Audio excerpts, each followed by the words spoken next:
게임을 만드는 건 정말 어려운 일입니다. 하지만 같이 게임을 만들 사람을 구하는 건 그보다도 더 어려운 일이죠. 저 역시 아직 10년째 만족할 만한 게임을 한 번도 출시한 적이 없습니다. 동료를 구하는 건 여전히 어렵고 사이좋게 출시까지 가는 건 더더욱 어려운 일이죠. 그래서 많은 분들이 인디 개발을 선택하게 되는 것 같습니다. 게임 하나를 완성하기 위해서는 기획, 프로그래밍, 아트, 사운드 등 정말 많은 요소들이 필요합니다. 하지만 그보다 더 중요한 건 당신이 먹고 살아야 한다는 사실입니다. 작업 과정을 관리해야 하고 주변 사람들과의 관계도 당신 자신의 건강도 꾸준히 챙겨야만 하죠.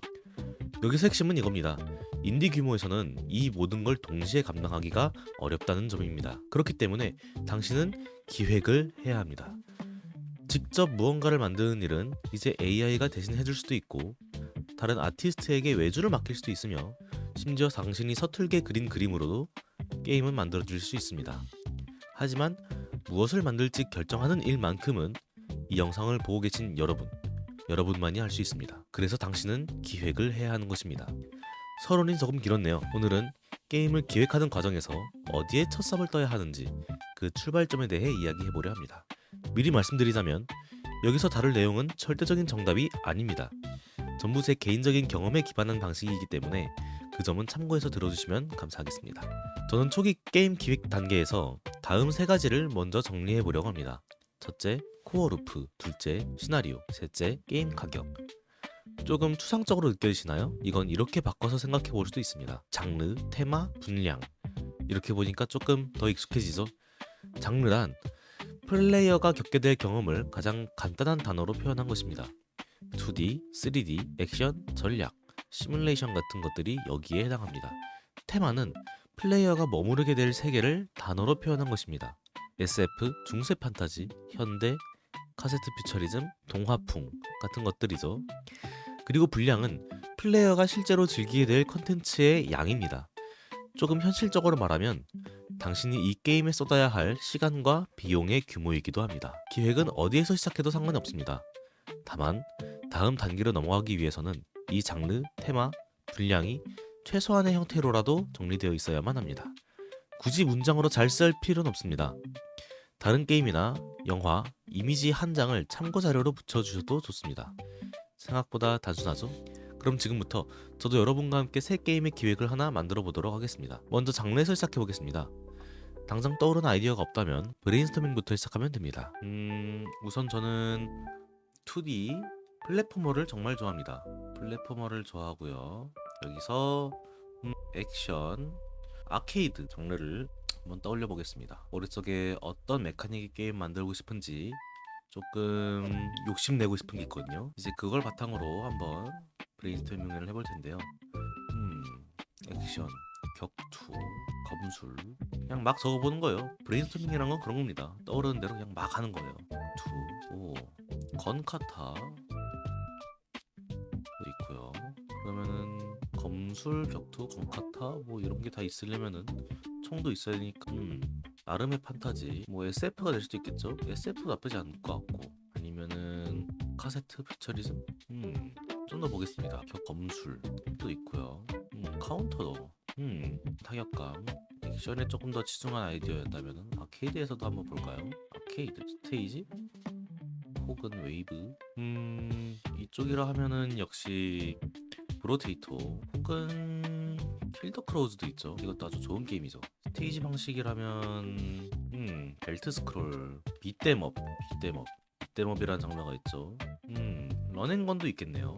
뭔가 차용할 수 있는 거는 쭉 차용해보면 좋겠습니다. 런앤건 런앤건인데 근접이다. 근접 런앤건 이것도 좀 재밌을 것 같긴 해요. 근데 스테이지 기획을 해야 되니까 조금 귀찮을 수도 있고요. 뭔가 옛날 게임 중에 그 이름이 미스티가츠 뭐 버블버블이나 펭귄 브라더스 이런 것도 있죠. 이런 걸 바탕으로 봤을 때 뭐가 좋을까나. 런앤건 미스티가츠 런앤건 뭔가 메탈 슬러그 같은 런앤건인데 슈팅이 아니라 근접인 좀 어려우려나? 근데 이거 그러게요. 생각해보니까 이렇게 해서 만든 거가 카타나 제로. 카타나 제로도 시원시원하게 밀고 나가는 건데 근접 공격을 하고 뭐 물론 차이점이 많이 있죠. 뭔가 퍼즐에 좀 더 가까운 묘수풀에 가까운 느낌이긴 하지만요. 런앤건 스타일로 가도 나쁘지 않을 것 같아요. 런앤건, 근접 런앤건. 런앤건이 아니라 런앤슬래시라고 해야 되나? 뭐라고 해야지? 런앤 비트?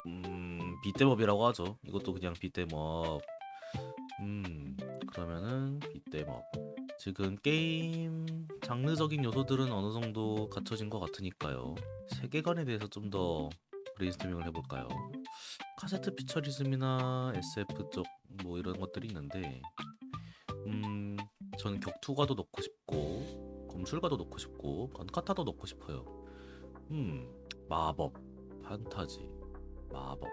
근데 핵심적으로 저는 그리기 쉬운 거, 너무 그리기 어려우면은 불편해요. 제가 체력이 굉장히 예전에 비해 약해졌기 때문에. 그럼 그리기 쉬운 건 뭐가 있을까요? 이거는 검색의 힘을 한번 빌려볼까요? 물어보죠. 물어보면 되지. 있다. 미니멀 SF. 우주선이나 기지 내부, 포스트 아포칼립스, 폐허, 어허, 현대 일상, 동화풍, 심플 판타지. 에이, 얘도 잘 모르네. 아닌가? 힘든 세계관, 하드 SF, 기계 동작. 아, 과연 중세 판타지 그리기 힘들다. 맞지? 사이버펑크도 어렵지. 맞는 말이야. 미니멀 SF라는 게 있는가? 그러면은 우주 SF로 하고 우주 우주? 우주에서 마법 하고 싶어. 나 갑자기 이거 땡김. 우주 마법. 그러면은 스페이스 판타지 플러스 마법 해가지고 인류가 우주로 갔어요. 근데 마법을 만난 거야. 왜 어떻게? 외계인을 만나가지고 싸워. 외계인이랑 싸우다가 이 마법을 인류가 각성을 합니다. 뭐 어떤 마법석 같은 거를 발견했다던가 외계 행성에 갔다던가 하는 걸로. 그래서 이걸 바탕으로 이제 생존한다 투쟁. 스토리는 그냥 대충 요 정도로 외계인의 습격에서 살아남기. 아, 요 정도면 됐다. 그러면은 러닝건 생존 살아남기 버티기. 요건 고민이 됐는데요. 시원시원하게 앞으로 나아가는 경험이 조금 더 신나고 재밌을지도. 하지만 코어 루프를 고려한다면은 좀 더 현대적인 감각으로 가보자. 일단 저는 개발에 시간을 그렇게 길게 들일 수가 없어요. 길어봤자 4개월. 그러면은 런앤건은 맵을 만들어야 하잖아요. 이거 힘듦. 그러면은 웨이브 방식으로 가자. 이거는 탈락. 스테이지 방식 말고 웨이브로 가고 브로테이트나 킬더크로우즈 같은 느낌으로 가서 살아남기야. 이런 세계관이고 이런 캐릭터들을 넣을 거야. 좋아. 다음은 플레이어 경험을 중심으로 코어 루프를 설계해 보겠습니다. 코어 루프란 플레이어가 게임을 계속해서 플레이하고 반복하게 만드는 경험의 구조입니다. 일반적으로 코어 루프는 다음과 같은 흐름으로 설명됩니다. 행동, 보상, 강화, 반복. 저는 이걸 조금 더 간단하게 이렇게 정리해서 사용합니다. 메카닉, 성장, 고난. 메카닉은 게임에서 가장 핵심이 되는 플레이 방식입니다. 조작감이나 타격감처럼 직관적으로 느껴지는 재미가 여기에 포함됩니다. 메카닉이 재미있다고 해서 게임이 반드시 성공하는 건 아닙니다. 하지만 메카닉이 재미없다면 대부분의 경우 게임도 재미가 없어지겠죠. 물론 예외는 있습니다. 비주얼 노벨처럼 메카닉이 거의 없는 장르도 존재하죠. 이런 경우에는 괜히 어설픈 메카닉을 넣는 것보다 없는 편이 나을 때도 있습니다. 성장은 플레이어의 기준에서 상황이 긍정적으로 변화했다고 느끼게 만드는 요소입니다. 경제 시스템이 있다면 재화의 축적이 될 수도 있고요. RPG라면 레벨, 아이템, 스킬이 될 수도 있죠. 대체로 선택지나 체급이 늘어나는 방향이 됩니다. 이 성장 요소는 플레이어로 하여금 메카닉을 더 경험하고 싶게 만드는 중요한 동기부여가 됩니다. 고난은 목표, 적, 도전 과제로도 바꿔 말할 수 있습니다. 즉, 플레이어가 왜 성장해야 하는지를 설명해주는 요소입니다. 단순한 스테이지 구조일 수도 있고 플레이어를 가로막는 적일 수도 있으며 때로는 몰입감 있는 스토리가 이 역할을 대신하기도 합니다. 어떤 걸 선택할지는 당신이 설정한 매력 포인트에 달려 있습니다. 이제 이 요소들을 바탕으로 흩어져 있던 아이디어를 모아 하나의 경험으로 재구성하면 됩니다. 참고로 코어 루프는 하나만 존재할 필요는 없습니다. 메인 코어 루프는 분명히 있어야 하겠지만 트리플 A급 게임을 떠올려 본다면 여러 개의 보조 루프가 동시에 작동하고 있다는 걸 알 수 있습니다. 그럼 이제부터 코어 루프를 한번 설계해 보겠습니다. 이거를 캔버스를 조금 가서 콤보 액션 하고 이렇게 해서 어떻게 성장을 이루어내야 하는가. 레벨과 재화. 오케이. 코어 루프는 메인 루프와 서브 루프로 한번 가보겠습니다. 코어 루프가 있고요. 콤보 액션. 그다음에 한쪽은 경험치 레벨, 한쪽은 재화가 있고 스탯 상승, 재화. 요거는 아이템, 소모 아이템, 유물, 기믹. 그래요, 여러분은 시원시원하게 칸 크게 해서 쓰세요. 스탯 상승, 재화, 소모 아이템, 유물, 기믹. 스탯 상승을 했으면은 간단하죠? 그냥 뭐 더 강한 적.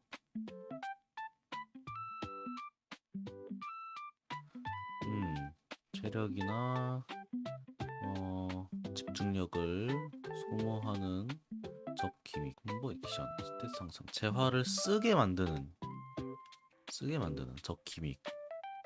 이라 하면은 보스가 되겠죠? 재화를 쪽쪽 빨아 먹어야 돼요. 여기서 요 양쪽을 다 쓰는 게임 뭐가 있나 고려해보면은 게임 내에서는 재화만 아니면 경험치만, 재화와 경험치를 인게임에서 둘 다 쓰는 경우는 별로 없단 말이죠. 이거는 너무 고려할 게 많으면은 안 좋을 것 같아요.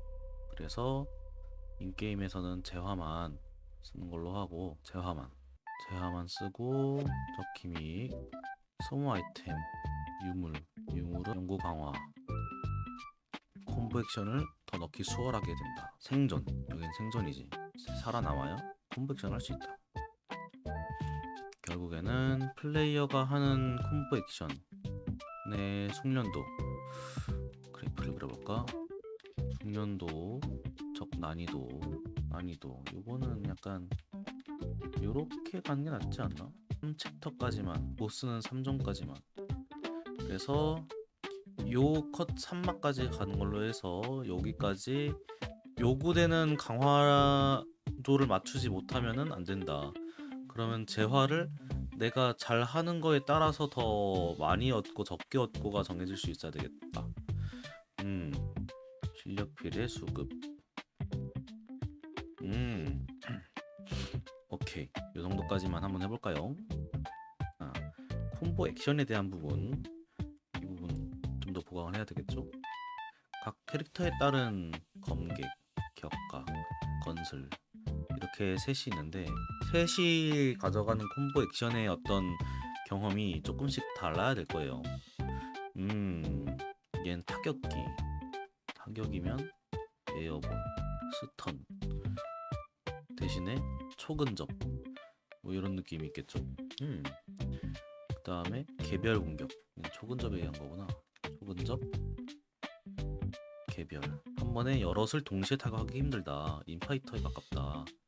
건슬, 사격인데 안전하다.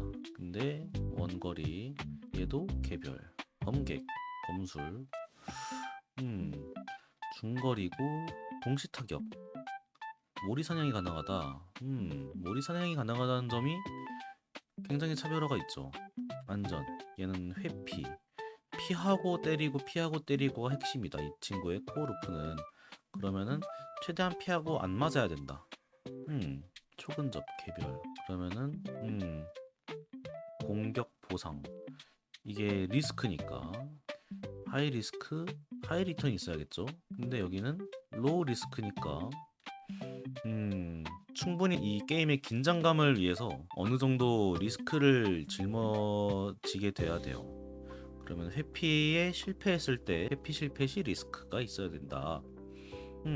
그러면은 스택 같은 게 있어야 되겠죠.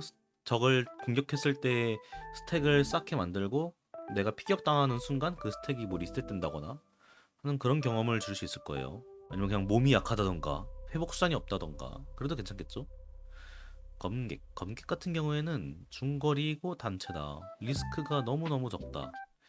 그러면은 검술 베인다. 뭔가 초리스크가 될 만한 요소가 있으면 좋겠는데요. 공격할 때 체력 소모 공격 아니야. 체력 소모? 아 그래. 에어본 스턴 약간 CC 제어기 CC가 부족하다. 이것만으로도 컨트롤이 굉장히 어렵겠죠? 계속 상대를 이제 멈추게 할 수 있는 수단이 없으니까. 각 개별 캐릭터에 대한 경험 구조는 요렇게 가보면 괜찮을 것 같아요. 그러면은 각각에 대해서 검객 같은 경우에는 이제 중거리에서 적을 단체로 베어버릴 수 있기 때문에 굉장히 리스크가 적다고 느껴지기 때문에 다른 캐릭터들에 비해서 적을 이제 제어할 수 있는 CC기, 뭐 에어볼이나 스턴을 경직을 걸 수 있는 게 많이 부족하다. 이런 느낌으로 가면 되겠네요. 그리고 격투가. 그럼 검객 같은 경우에는 이제 유물 같은 걸로 상대에게 CC를 걸 수 있는 CC 유물. 아니면은 리턴형 유물. 상대 경직과 관계없이 데미지 유물. 이런 게 좋겠죠? 얘는 공격 보상, 회복 같은 게 있으면 좋을 것 같은데, 뭐 방어 유물이나 아니면은 CC 연장, 콤보 유물. 일방적으로 패는 타입. 건슬링어는 회피 유물. 얘도 콤보형으로 같이 가게 할까? 뭔가 좀 더 새로운 무언가. 화력 광역 유물. 원거리 개별 콤보. 좀 더 고민을 해보긴 해야겠다. 오케이. 일단 이 정도만 가도 괜찮을 것 같다. 캐릭터 3개 다 만드는데도 시간이 좀 걸리니까. 오케이. 일단은 이 정도까지만 한번 해봐도 괜찮을 것 같네요. 테마에서 출발하는 계획도 본질적으로는 장르에서 시작하는 것과 다르지 않습니다. 결국 키워드를 하나씩 쌓아가는 과정이니까요. 하지만 분량에서 출발하는 계획은 조금 접근 방식이 다릅니다. 특별히 원하는 장르나 테마가 없다면 이 방법이 오히려 도움이 될 수 있습니다. 자, 듣고 당황하지 마시고요. 먼저 당신의 한 달 생활비를 앞에 적어봅시다. 그리고 개발에 사용할 수 있는 기간을 개월 수로 곱해봅시다. 그게 당신의 총 개발비가 될 것입니다. 그 옆에 2를 곱한 값을 적어보세요. 대략적으로 이 게임으로 벌어야 할 총 매출입니다. 수수료와 세금을 고려한 값이죠. 이제 그 금액을 3,000으로 나누어 봅시다. 그 값이 당신이 설정할 수 있는 게임의 가격에 가까운 수치입니다. 이 공식은 절대적인 기준은 아닙니다. 본인만의 전략이나 욕심이 있다면 얼마든지 조정을 해도 됩니다. 3,000이 아니라 1만 카피를 팔 자신이 있다면 1만으로 나누어도 상관없겠죠. 이제 가격과 판매량을 기준으로 한번 생각해봅시다. 그 정도 분량이 떠오르는 게임이 있나요? 머릿속에 떠오르는 걸 최대 3가지 정도 적어보세요. 거기서 마음에 드는 장르나 테마를 하나 골라 브레인스토밍을 시작하면 됩니다. 그 이후의 과정은 앞에서 이야기한 것과 동일합니다. 이렇게 초안을 만들어두면 지켜야 할 경험과 타협 가능한 요소를 구분하기 쉬워집니다. 그 결과 개발 과정뿐만 아니라 계획 자체도 훨씬 수월해집니다. 여기까지가 제가 게임 기획 초안을 작성할 때 사용하는 방식입니다. 저 역시 대단한 성공을 거둔 개발자는 아닙니다. 그래서 이 방법이 절대적으로 옳다고 말할 수는 없습니다. 다만 수많은 데모를 만들고 사람들의 반응을 지켜보면서 어떤 과정이 더 도움이 되었는지는 이야기할 수 있다고 생각합니다. 부디 여러분의 게임이 완성되어 언젠가 제가 즐겁게 플레이할 수 있기를 기대해보겠습니다. 여러분의 꿈과 모험에 밝은 미래가 있기를 바라면서 오늘 영상은 여기까지 하도록 하겠습니다. 감사합니다.